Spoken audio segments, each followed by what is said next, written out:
Dress up is fun for many ages, in particular kids. Rather than making a full-size costume, make them for 18-inch dolls, a wonderful way to nurture imaginative play. Joan Hines is our guest again, and she joins us for the second episode of Sewing Costumes for Dolls.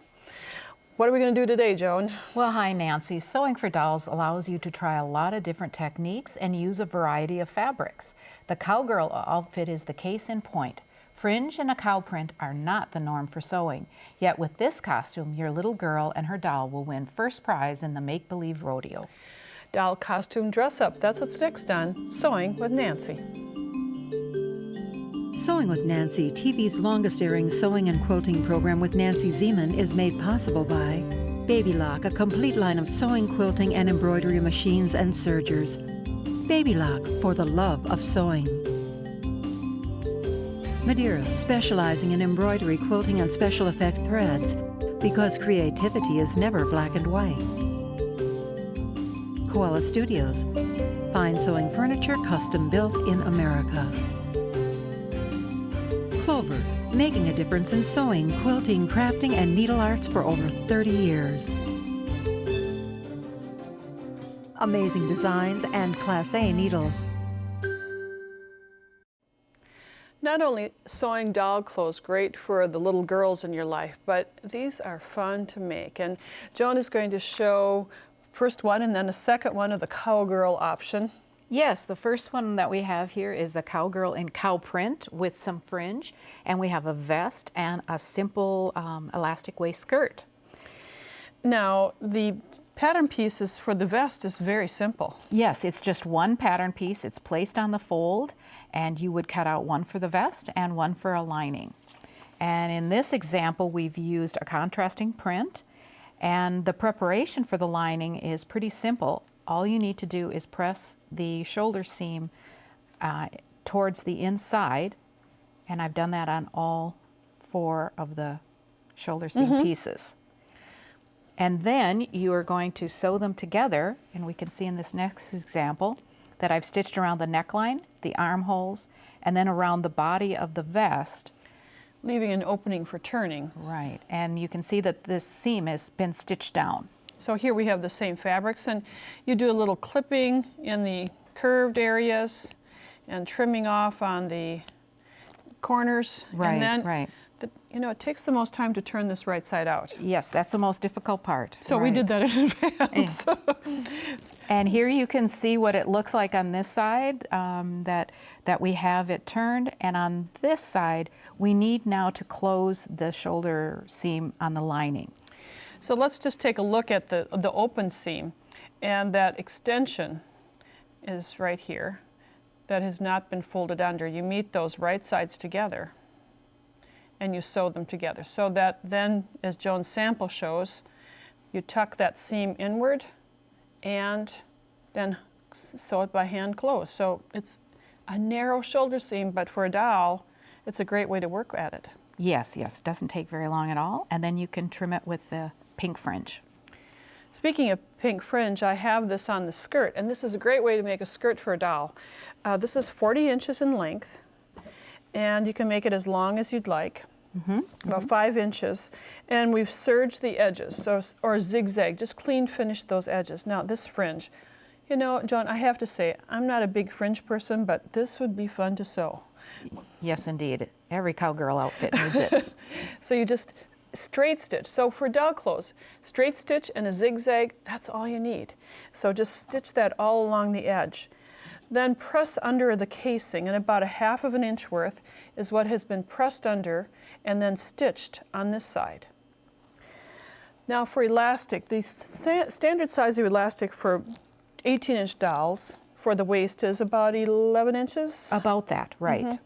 So rather than cutting 11 inches of elastic, Joan and I both like to recommend marking the 11 inches. And this we've drawn through the casing. We plate the elastic through the casing with a bodkin. And then after sewing this, then we can cut it off. You know, this sometimes could easily pop and go back through the elastic, and then you have to do it again, or the casing. So the skirt would be finished by just meeting right sides together and sewing the center back seam. Probably wouldn't make a regular skirt this way, but for doll clothes, this is perfect. Right, right. And I have another example here showing different fabrics. I have this red, white, and blue print, and that I combined some rickrack instead of the fringe. So you can find anything out of your sewing room and quickly make up a doll costume. Even the belt, is it ribbon with a little Yes, closure. yes. You can see here the buckle here is a jewelry finding. And that's the cowgirl. Witches don't have to be scary. This doll is donned in a mod-style Halloween outfit, ready to give a little girl pleasant dreams. You too will have enjoyment with this costume, learning clever ways of adding trim and quickly finishing edges. We can't possibly show you every technique of this cute outfit, but Joan, point out some of the trim and the accent details of your great costume. And this is just simply another dress. It has a top and a skirt, but what I've done is I've added a bow at the waist, and you can see this trim here on the sides of the front, and that is simply an old technique that is just weaving rickrack together. And then carrying that theme through the kind of the pink rickrack on the skirt hemline, it's tiered. Right, right. There's 2 layers and it's offset, and the edge is cut with a pinking shears or a rotary cutter, and you don't have to finish the hemline at all. Eliminating all that step. So first of all, to put the trim on your front, you just cut a piece of fabric. The size of the pattern gives you that we'll find in the book that accompanies the program. And you can stitch it down, you can fuse it down. Right, right. And once that's finished, then you need to make the trim and stitch it to the side of the insert. Now you mentioned this technique working with rickrack is old, but it's new again. But itty bitty pieces of this rickrack, the mini rickrack, you weave them together. You have to anchor it down. And I cannot do this upside down for your viewpoint. So you'll do this at home just the way I'm doing it, by crossing one on top of the other, making sure that you have anchored them, and then you later can just top stitch around the edges or along the edge with clear thread. Right, right. And then the next step you need to do is to sew the side seams, or the shoulder seams, excuse me, and we've got this here in the lining, and then the top, front, And you'd meet back. right sides together. And we'll stitch around the neckline and the center back, and the corners are turned to the bottom.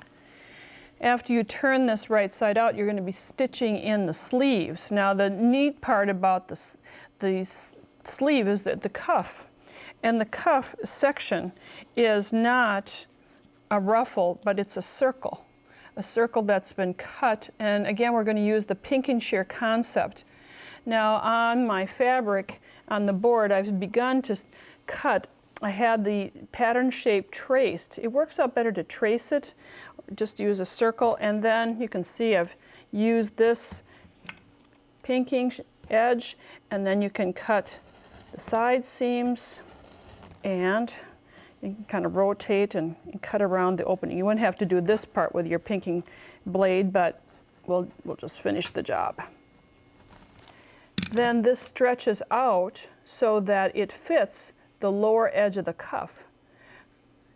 And it then is stitched to that lower edge. Just the right sides are met together, and you can top stitch it. So it's not gathered, it's just that circle to make a flounce at the end. Now we did gathering in the first program, but let's show you that again. Gathering best for doll clothes is to zigzag over a cord or zigzag over the bobbin thread. And here I'm just quickly zigzagging over a cord to make this work, to make this a quick little job. And then you anchor the cord on one end and draw it so that you get gathers. And you can set that in your sleeve.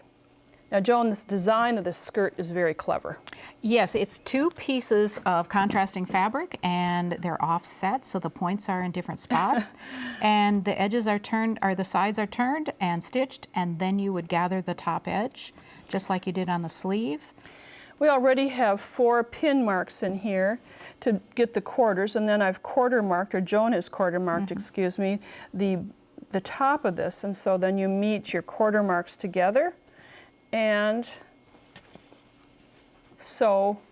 How about that? We got that already done. Sew the edges, and this is a flat construction technique, so you're not having to sew in the round when you get to this edge, and you keep gathering that till it meets the edge. And as you turn that around for the camera to see, the back is open. Can. Easy And for I'll little open girls this to undress. for you, and you can see that this is open all the way down the back. So it's easy to sew and easy for the little girls to put on their doll. So in making doll costumes, you can have creative trim, creative edges, no hemming, by using a rotary cutter, a pinking shears, and it has a lot of creative fun and look to it. Leap tall buildings in a single bound, well, not really, but it's an option for play. Joan's superhero pattern can create those playful thoughts after you spend just a small amount of time doing the stitching.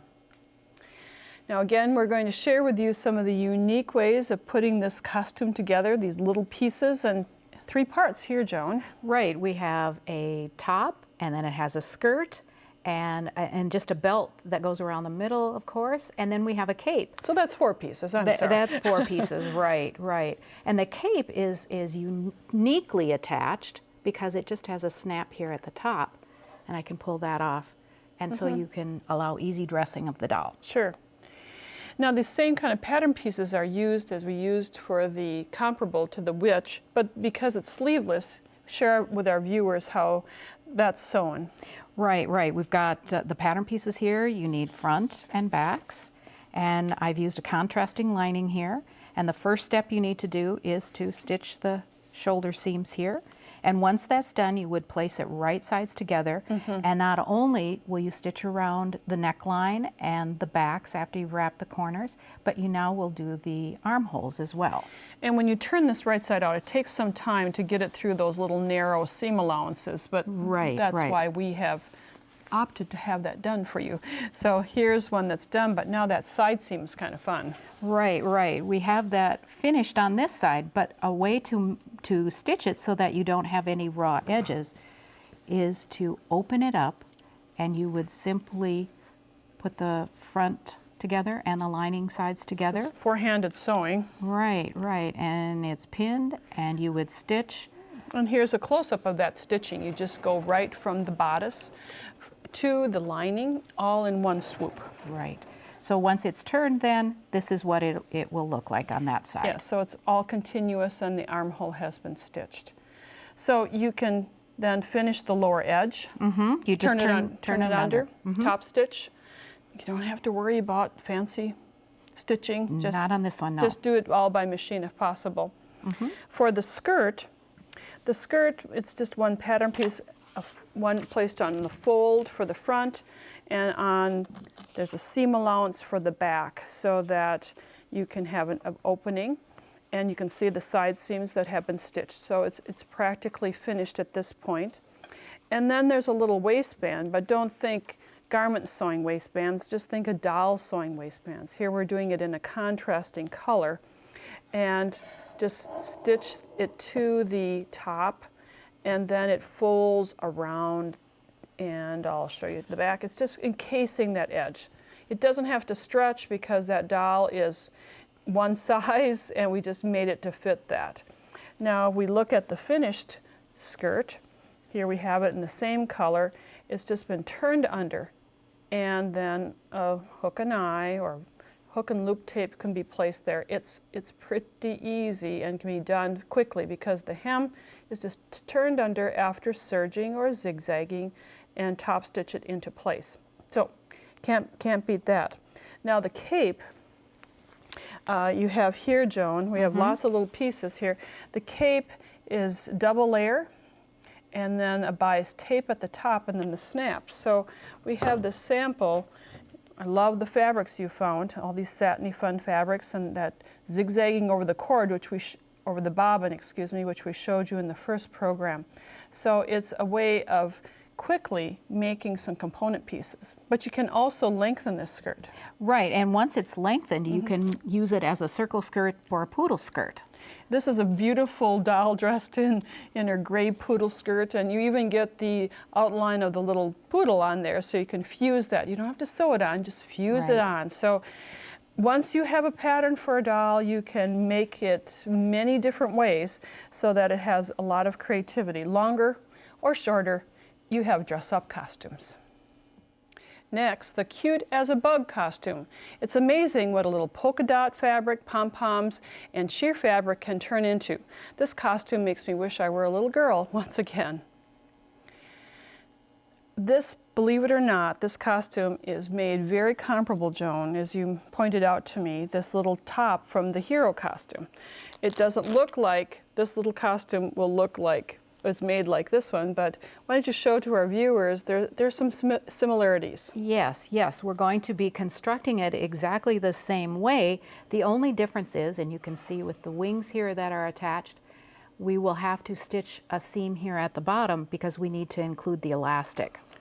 Now granted, the pattern pieces are shaped differently because of the body shape of that ladybug, but they're comparable in the neckline, shoulder, and armhole. Right, right. So the first thing you need to do is to cut lining and the front of the costume, and then you will be stitching the shoulder seams like you've done with all the others, and then we'll be going around up the back, around the neckline, and you'll go down the back. But you can see here there's a dot marked on the pattern piece, and you need to stop right there. Then you will stitch the armholes as well. So the same principles, except you're leaving some opening where you'll soon see it will become a seam. Right, and now we have turned it. Yeah, okay. Honestly, this takes the longest time. Right, right, it sure And does. we're not showing you turning it right side out because you got to go through this opening, and then you press it so that these edges are really sharp and crisp. I had to be honest, you know, full disclosure here. Okay. It takes a little time. It does, it does. So now you can see that we have that section at the bottom that's open. And what we're going to do is take the front and we're going to pin those two together. And then we're going to do the same thing with the lining.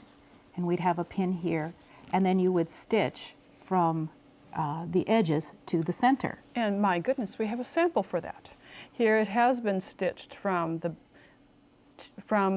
lining to the center, the print to the center, and this is just a portion of a sample, excuse me, but there is that back seam has been stitched. Right, right.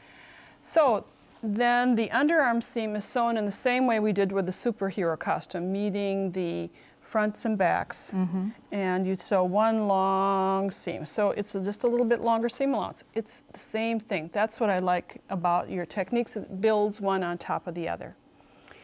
The lower edges have been turned under, and a casing has been made so that elastic can be put through the casing to gather this up. And we've left a long opening. You wouldn't leave this large opening, but just to show you that we pressed under, and you'd leave an opening maybe 2 to 3 inches in length, Joan. Maybe not even that. How about 2 inches? 2 inches sounds good. The wings. Netting, in the first program, if you're with us for the first episode, which you can rewatch online if you'd like, you have several layers of netting. Right, right. I think there's 4. And then trace through it with chalk. And you have to kind of go over this a couple times. Right, right. The netting is so dark that it's hard to see through. Use whatever method you can find that you'll be able to see. And here at the sewing machine, I'm placing 30 gauge wrapped wire and zigzagging over the wire. And you'd use maybe a marking pen to darken the wire. Right, right. And after you zigzagged over this, then you just trim, cutting out along, or really on the outer side, not on the inside, but so you're not, here we go, cutting a little bit differently, but you cut around the edges, leaving 1/8 of an inch, 1/16 of an inch of the netting. And this wire manipulates, and if we take a final look at our gal, Right. she has the wings that have been tacked to the body. You can make this same outfit only in orange, and you have a pumpkin. So you can see that without the wings and a little different coloration and a cute little face, you have another costume idea for your dolls. Great job. Great ideas, Joan. Thank you.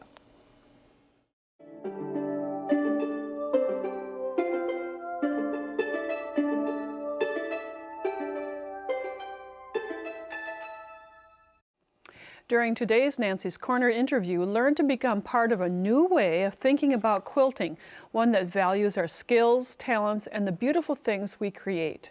Welcome Sam Hunter, promoter of We Are So Worth It, who joins us via Skype from Beaverton, Oregon. Welcome, Sam.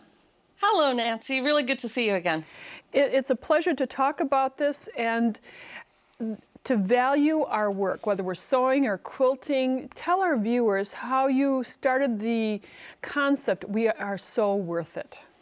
It started when I was on an online group, and one lady came on with a really beautiful quilt and was asking our opinion on what she should charge. It was a baby quilt that had a lot of handwork on it, and she was wondering if $85 or $100 was the right threshold. And I went on a rant, and I sort of explained it out to her that her time was really valuable, and that I believe that we are just as important in our skill sets as skill sets like plumbing and carpentry and the guy that fixes my car for $100 an hour. So I sort of laid this all out in a blog post, and it got a ton of feedback. And Sure. that's when I realized that there's a tribe out there that really, really wants this information. So I've been on a campaign not only to get people to look at this, but to build the educational resources for them. And I think education is the most important part of it. And you have developed a couple of pieces of paper that I think are very valuable to help people value their work. And, you know, as simple as a project sheet, just writing down hours. Yes, the first thing that I said to people is, you know, you need to know what's in this project in terms of materials and hours. And then people said, well, I don't know how many hours that took me. It's like, okay, well, let's create a project sheet so that you can sketch down as you work on it. I keep them in the same bag that my projects are in. I keep everything in really big Ziplocs. And so that piece of paper is right there when I pull the project out and go, oh, today's date, I was working on a binding. I put in about an hour. And so I've got that running total for the project. The other thing it helps us with, if you're in the place where you can bid on a job, somebody comes to you for a commission, you can then go back and use this information to make estimates. You know, I happen to know it takes me about 2 hours to hand bind a quilt. Sure. So now I know when I build that in 2 hours. Sure. And a lot of times I guesstimate, or I think I know what it takes me, but it maybe takes a little bit longer depending on the fabric or their variables, Yes. right? Yes, definitely. And then when you sell your product or give it, even if you give it away for an insurance value, you have developed an invoice that helps people determine, okay, put down what you're worth. Yes, absolutely. And I do think that right now, claiming that worth is still somewhat difficult. We've got a lot of people who are used to that mass-produced item in the big box store, and they honestly haven't held a handmade quilt. They don't know what they're holding. And I think education is the key. I think if we can show them what's actually part of that, and even if we're selling it for less, say, okay, you're getting the friends and family discount for $300 off here, it still changes the conversation, and that's the conversation I really want to change. Well, didn't you sell a quilt or an acquaintance have a quilt where they sold it, presented this, and then was paid more? Yes, yes, I've had that happen a couple of times. People have written me and said, you know, I wrote down the number and then I discounted it to the agreed number. And most of the time it was family members, that the family member paid a little more. I've also had people who've used that invoice as the template for a commission bid. And when it was all laid out, there was no argument within the commission. The person just wrote the check. Whereas she had felt that if she had just sort of pulled the number out, that there would have been perhaps a haggle going on. You know, as people who sew and quilt and embroider, we don't always think that, oh, we point out the mistakes. Oh, here's a mistake, or here's something. Yeah. And that is something so not worth it. Yes, so not worth it. We need to stop having that self-deprecating language about the art that we make. We really do. But that's another worksheet. Yeah, there you go, Sam. Well, this is enlightening, and people can get your printouts so that they can help value their work on your website. Yes, and absolutely. All the resources are there. that's wonderful. And I thank you for sharing your passion and giving us encouragement so that we can go on and value what we create. Absolutely. Thanks for the opportunity to share it with you, Nancy. I really appreciate it. You're welcome, Sam. And for those of you watching at home and you'd like to re-watch this interview, you can go to nancyzieman.com and click on Nancy's Corner. And then, of course, you can go to We Are So Worth It and find Sam's website. You can watch all the latest programs, about 3 seasons worth of programs of Sewing with Nancy. Join us on social media, Facebook and Twitter and Pinterest, all these areas, so you can be a part of the sewing community. Thanks to Joan Hines for being our guest on our Doll Clothes program. Thanks for joining us. Bye for now. Joan Hines has written a book entitled Doll Costume Dress Up that is the reference for this 2-part series.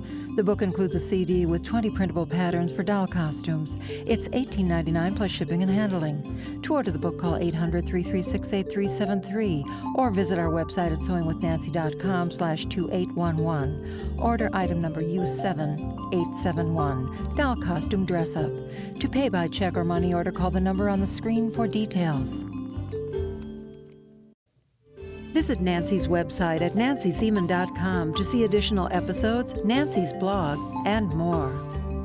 Sewing with Nancy, TV's longest-airing sewing and quilting program with Nancy Zieman, has been brought to you by Baby Lock, Madeira Threads, Koala Studios, Clover, Amazing Designs, and Class A Needles.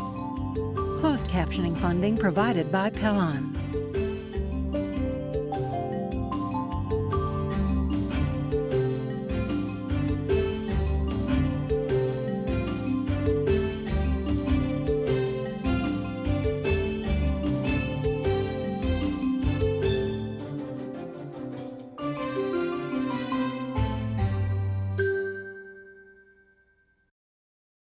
Sewing with Nancy is a co-production of Nancy Zieman Productions and Wisconsin Public Television.